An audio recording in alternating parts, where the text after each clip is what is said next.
नमस्कार, सी न्यूज़ भारत में आप सभी का स्वागत है। मैं हूं आपके साथ रचा सिंह। वक्त हो चुका है अलीगढ़ बुलेटिन का। अलीगढ़ बुलेटिन में बताएंगे कि कैसे अलीगढ़ में आधुनिक सुविधाओं से लैस चिकित्सा शिविर के साथ वैदिक ज्योतिष संस्थान ने मनाया भव्य गुरु पूर्णिमा महोत्सव। साथ ही बताएंगे क्यों भट्टा चौकीदार की पीट कर निर्मम हत्या कर दी गई और महात्मा ज्योतिराव फुले विकास समिति उत्तर प्रदेश के द्वारा एक प्रेस वार्ता का आयोजन किया गया। खबर अलीगढ़ से है, जहां सनातन परंपरा को जीवंत रखते हुए गुरु शिष्य परंपरा के पर्व गुरु पूर्णिमा महोत्सव का भव्य कार्यक्रम वैदिक ज्योतिष संस्थान के तत्वाधान में बड़े धूमधाम से मनाया गया। प्रातःकालीन बेला में वैदिक ज्योतिष संस्थान के प्रमुख स्वामी श्री पूर्णानंद पुरी जी महाराज के शिष्यों द्वारा आचार्य गौरव शास्त्री, ऋषि शास्त्री आदि आचार्यों ने महाराज जी के चरण पादुका पूजन वेद मंत्रों के साथ करवाया। तत्पश्चात पुष्पमाला पटका उड़ाकर आशीर्वाद लिया। शाम 5 बजे से मैरिस रोड स्थित धर्मपुर कोर्टयार्ड में शहर के वरिष्ठ उद्योगपति धनजीत बाड्रा की माताजी उर्मिला बाड्रा, वरिष्ठ जेल अधीक्षक ब्रजेंद्र सिंह, विवेक बंसल ने सामूहिक रूप से दीप प्रज्वलन कर कार्यक्रम का शुभारंभ किया। इस अवसर पर स्वामी पूर्णानंदपुरी महाराज ने गुरु महिमा का वर्णन किया। मंच को संबोधित करते हुए हाथरस के प्रसिद्ध कवि नितिन मिश्रा ने अपनी कविता की पंक्तियों से सभी भक्तों को सराबोर किया। वहीं वृंदावन के कथाव्यास शिवम शास्त्री ने सुंदर सुंदर भजनों की प्रस्तुति दी।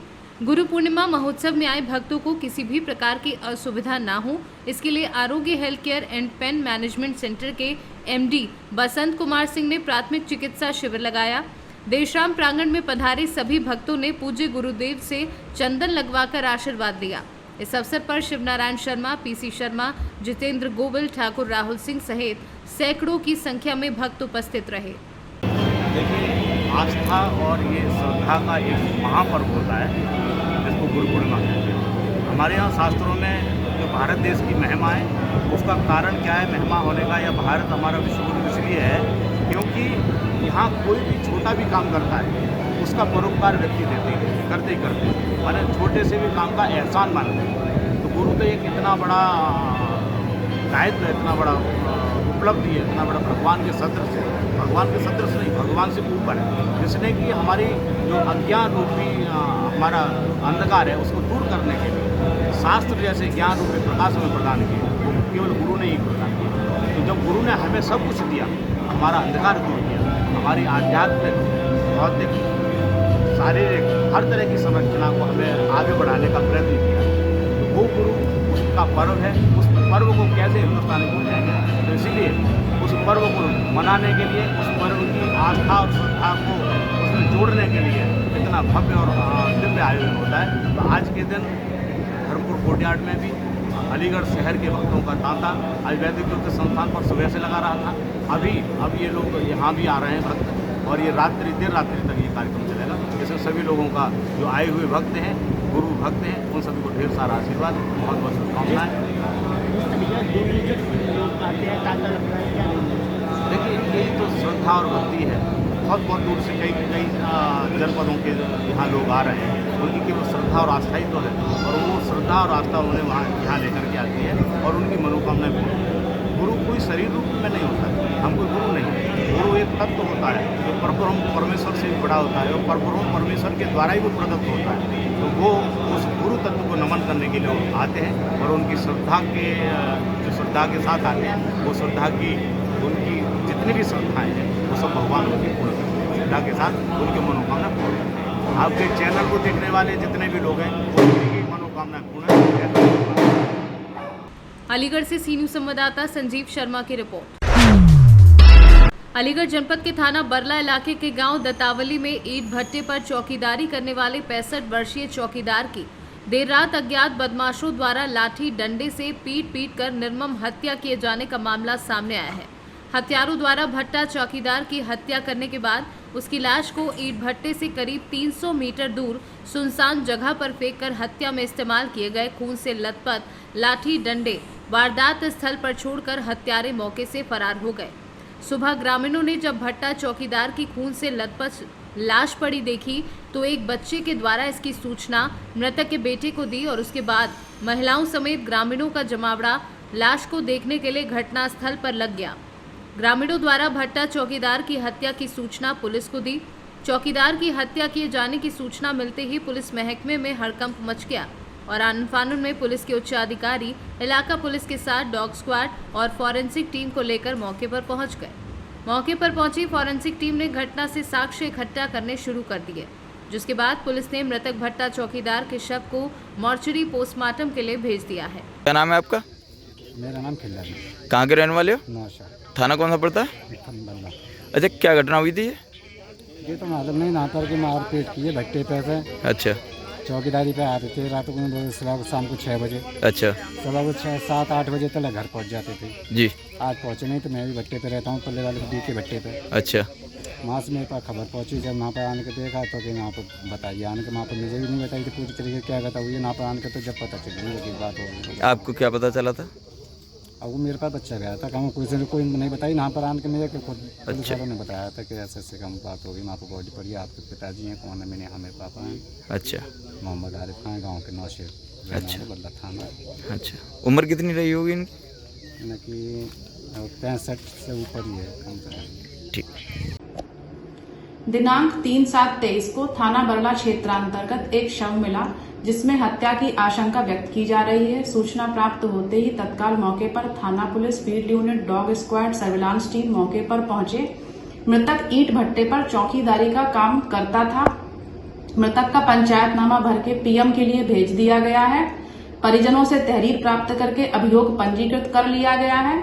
शीघ्र ही घटना का अनावरण करते हुए अभियुक्तों की गिरफ्तारी सुनिश्चित की जाएगी। मौके पर शांति व्यवस्था सामान्य है। अलीगढ़ से सी न्यूज़ संवाददाता संजीव शर्मा की रिपोर्ट। महात्मा ज्योतिराव फुले विकास समिति उत्तर प्रदेश के द्वारा एक प्रेस वार्ता का आयोजन किया गया, जिसमें बताया गया कि चलाने के लिए प्रतिबद्ध है। उपरोक्त उद्देश्य भारत में व्याप्त आर्थिक, सामाजिक, राजनीतिक, धार्मिक असमानता को दूर करने के लिए संस्था द्वारा किए जा रहे प्रयास को मजबूत करने के लिए एवं उपरोक्त वर्गों को राष्ट्र की मुख्य धारा से जोड़ने और यहां उनको निरंतर गति प्रदान करने हेतु सदस्य बनकर श्रमदान, धन दान, समय दान कर लक्ष्य की ओर अग्रसर हो। प्रेस वार्ता में रमेश सैनी, राजेश सैनी, सोनू सैनी, बबलू सैनी, गोपाल सैनी, विकास कुशवाहा, विनय कुशवाहा आदि लोग मौजूद रहे। महात्मा ज्योतिराव फुले विकास समिति उत्तर प्रदेश के हमारे अध्यक्ष हैं श्री रमेश सैनी जी अलीगढ़ आए हैं और हम लोगों की संस्था की जो है ओर से 11 मांगे हैं और समस्याएं भी हैं उसमें शामिल। भारत में सभी विद्यालय, कॉलेजों, महाविद्यालय में शिक्षा क्रांति के जनक महात्मा ज्योतिराव फुले एवं सावित्री फुले जी के चित्र प्रत्येक विद्यालय, कॉलेज में स्थापित किए जाए। महात्मा ज्योतिराव फुले और सावित्री फुले का जीवन परिचय पाठ्यक्रम में शामिल किया जाए। महात्मा ज्योतिराव फुले और सावित्री फुले भारत की प्रथम शिक्षिका हैं, को भारत के सर्वोच्च सम्मान भारत रत्न से सम्मानित किया जाए। भारत के प्रत्येक जनपद में महात्मा ज्योतिराव फुले की प्रतिमा स्थापित की जाए एवं संस्था के आधार पर आरक्षण लागू किया जाए।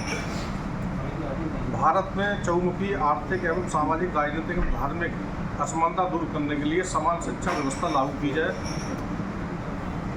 सावित्री फुले एवं महात्मा ज्योतिराव फुले के जन्मदिन पर राष्ट्रीय अवकाश घोषित किया जाए। महात्मा ज्योतिराव फुले एवं सावित्री फुले द्वारा स्थापित पुणे महाराष्ट्र के अंदर स्थित कन्या विद्यालय को राष्ट्रीय स्मारक घोषित कर विस्तार पूर्वक महाविद्यालय का रूप दिया जाए। महात्मा ज्योतिराव फुले एवं सावित्री फुले बहुजन महापुरुषों से जुड़ी स्मृतियों, वस्तुओं एवं विचारों को संकलित करने हेतु भारत की राजधानी दिल्ली में संग्रहालय स्थापित किया जाए। शिक्षा के क्षेत्र में छात्र छात्राओं की प्रेरणा हेतु राष्ट्रीय एवं प्रादेशिक स्तर पर पुरस्कार के साथ साथ अध्ययन हेतु प्रोत्साहन राशि की व्यवस्था की जाए। पिछड़ा वर्ग, अल्पसंख्यक, अनुसूचित जाति, जनजाति, आदिवासी एवं उदारवादी नागरिकों के कल्याण के लिए जन जागरण अभियान के लिए सरकार प्रतिबद्ध हों। ये 11 मांगे एवं हमारी समस्याएं हैं जो सैनी, कुशवाहा, साक्य समाज, मोद के साथ साथ समस्त पिछड़े वर्ग की समस्याएं हैं और मांगे हैं। इसमें हमारी एक प्रमुख मांग ये भी है कि जातिगत जनगणना जो वर्षों पहले हुई थी तो वो आज तक दोबारा पुनः नहीं हुई है, तो वो जातिगत जनगणना भी हो जिससे कि ये पता लगे कि कौन की संख्या कितनी है, उसके आधार पर आरक्षण व्यवस्था को लागू किया जाए। और इसमें ये भी हम कहना चाहते हैं आप लोगों के माध्यम से कि ये हमारा अल्टीमेटम है। अन्यथा की स्थिति में हम एक बार प्रयास करेंगे कि हमें समय दिया जाए। माननीय मुख्यमंत्री से मांग करेंगे राज्यपाल महोदय से मांग करेंगे, राष्ट्रपति और प्रधानमंत्री से ही मांग करेंगे कि हमें मुलाकात के लिए समय दिया है, जिससे कि हम उनके समक्ष अपनी मांगों को रख सकें। और यदि अगर हमें समय नहीं दिया गया तो हम लोग आंदोलन। क्या ये जो आपने मांगे रखी हैं इतने दिनों बाद, इतने महीनों, इतने सालों बाद, ये आपने मांगे दोबारा रखी हैं आपने, क्या इसको इलेक्शन जो 2024 में जो लोकसभा चुनाव आ रहे हैं उसके नज़रिए से देखा जा रहा है? इसके बारे में क्या कहेंगे? कौन क्या देख रहा है, बात वो नहीं है, प्रश्न वो नहीं है। बात ये है कि हमारी ये मांगे हैं और हम निरंतर लंबे समय से मांग करते आ रहे हैं। अलीगढ़ के साथ साथ अन्य जनपदों में, अन्य राज्यों में भी हम लोगों ने मांग उठाई है, लेकिन सरकारों के कान पर जू तक नहीं लगी है। आने वाले समय में आप पक्के इरादे के साथ अपने जितनी भी पिछड़े वर्ग की संस्थाएं, माली, सैनिक, कुशवा, शाक्त, मौत समाज की चल रही है, हम सभी को एक मंच पर क्या लाकर कारण काम था? करने इसकी जा जो रहे हैं। स्थापना हुई है समिति की वो 2003 में हुई है, उसके बाद से लेके अब तक जो सरकारें आई हैं और उन्होंने मांगे नहीं मांगी हैं, उनका क्या कारण है? ऐसे क्या मांगे हैं आपकी? नहीं, मांगे हमारी यही है। तो कारण ये मांगे है, क्यों नहीं कारण मांगी ये है? है। अलग अलग सरकारें आई, अब इस समय जो है प्रदेश में बीजेपी की सरकार है, केंद्र में भी बीजेपी की सरकार है, फिर भी मांग नहीं हुई पूरी। नहीं तो इस बार हम लोग प्रण लेके उतर रहे हैं। अगर सरकारें हमारी मांग नहीं मानेंगी तो हम सरकार को बदलने का काम नहीं करेंगे, सरकार को बदल देंगे। जो हमारी बात को नहीं सुनेगी हम लोग सरकार को बदल देंगे। सरकार हमें हल्के में लेने की जरूरत है। 70% की संख्या में बैठे हम लोग पिछड़े वर्ग के लोग, इस बार सरकार ही बदल देंगे अगर हमारी मांगे नहीं मानेंगे। क्या नाम है आपका? राजेश सैनी, प्रदेश महासचिव हूँ, महात्मा ज्योतिराव फुले विकास समिति उत्तर प्रदेश। सर क्या नाम है इसका? मेरा नाम रमेश सैनी है। सर आज की जो प्रेस कॉन्फ्रेंस रखी गई इसका क्या उद्देश्य रहा है? देखिए, महात्मा ज्योतिराव फुले विकास समिति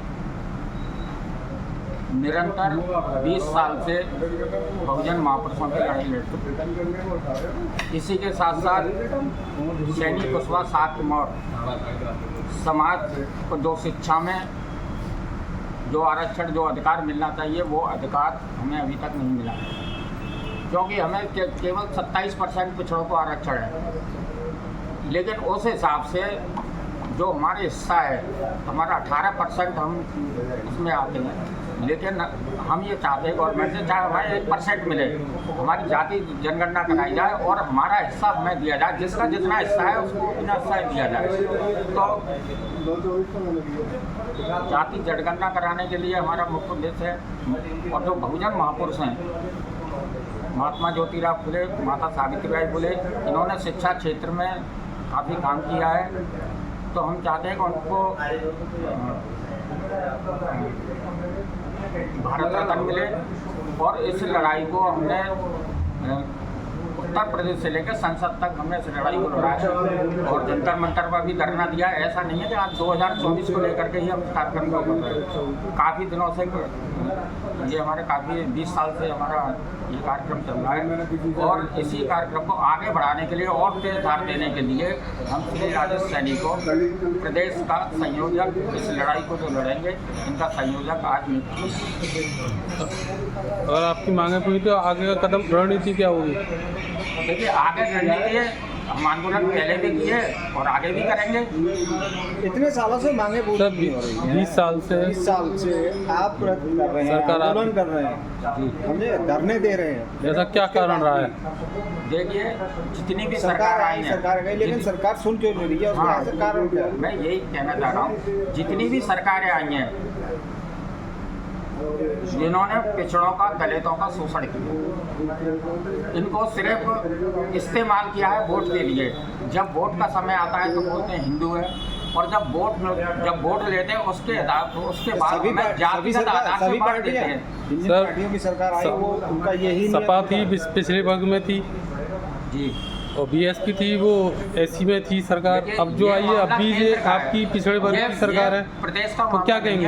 ये प्रदेश का मामला नहीं है। हमने जितने भी आंदोलन करे हैं, जंतर मंतर पर करे हैं, हमने संसद भवन तक मार्च किए हैं।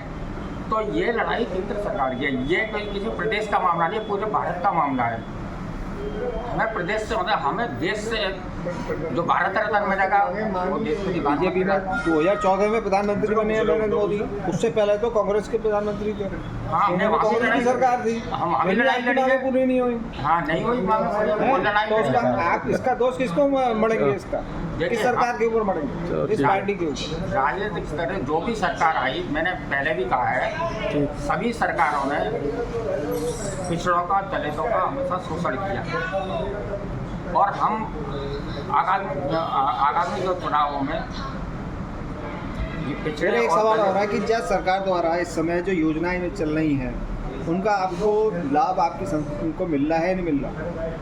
देखिए, ये जो भाजपा सरकार है, हमने जो मांग रखी, जो हमने मांग रखी इसीलिए रखी, तो हमारे जो माननीय प्रधानमंत्री जी कहते हैं कि मैं पिछड़ों का नहीं था, मैं पिछड़ा हूँ। हमने सोचा ये पिछड़े के प्रधानमंत्री हैं तो हमारी मांगों को ये स्वीकार करेंगे। लेकिन हमने काफ़ी देर से हमने पैदल मार्च भी किया, हमने एक हफ्ते में दिल्ली संसद भवन पहुँचे थे, मार्च किया था। हमें आश्वासन दिया कि जल्दी आपकी मांग पर दिए भारत रत्न तो हम नहीं देंगे। हमने महाराष्ट्र में जो 1848 में जो पहला उन्होंने बालिका विद्यालय खोला, तो उस विद्यालय की आप देखोगे वो पूरी जर्जर हालत में है। जो उनकी धरोहर है उसको हम चाहते हैं, उसको सहेजना चाहते हैं, उसको राष्ट्रीय स्मारक के माध्यम से उनको माध्यमिक विद्यालय बना दिया जाए उसमें, जो हमेशा आगे। मेरा बस एक अंतिम प्रश्न है कि केंद्र सरकार एक नियम लाने वाली है कि एक देश एक कानून, क्या इसके लिए आपकी सहमति? वो उनसे पूछ लेते। देखिए, एक देश एक कानून, पहले हमें बराबर का अधिकार तो मिले। एक देश एक कानून में क्या देंगे जी, उसका मसौदा क्या है? अभी सिर्फ कह रहे हैं एक देश एक कानून, उसके अंदर होगा क्या, ये तो स्पष्ट करें भाई। क्या हमें शिक्षा में देंगे समान अधिकार, हमें एक समान सभी को, स्वास्थ्य में देंगे एक समान सभी को, कहाँ देंगे ये? लेकिन क्लियर तो करेंगे। अलीगढ़ से सी न्यूज़ संवाददाता संजीव शर्मा की रिपोर्ट। फिलहाल अलीगढ़ बुलेटिन में बस इतना ही। देश दुनिया की तमाम खबरों की जानकारी के लिए देखते रहें सी न्यूज़ भारत। हर खबर आपके साथ, आपके हाथ।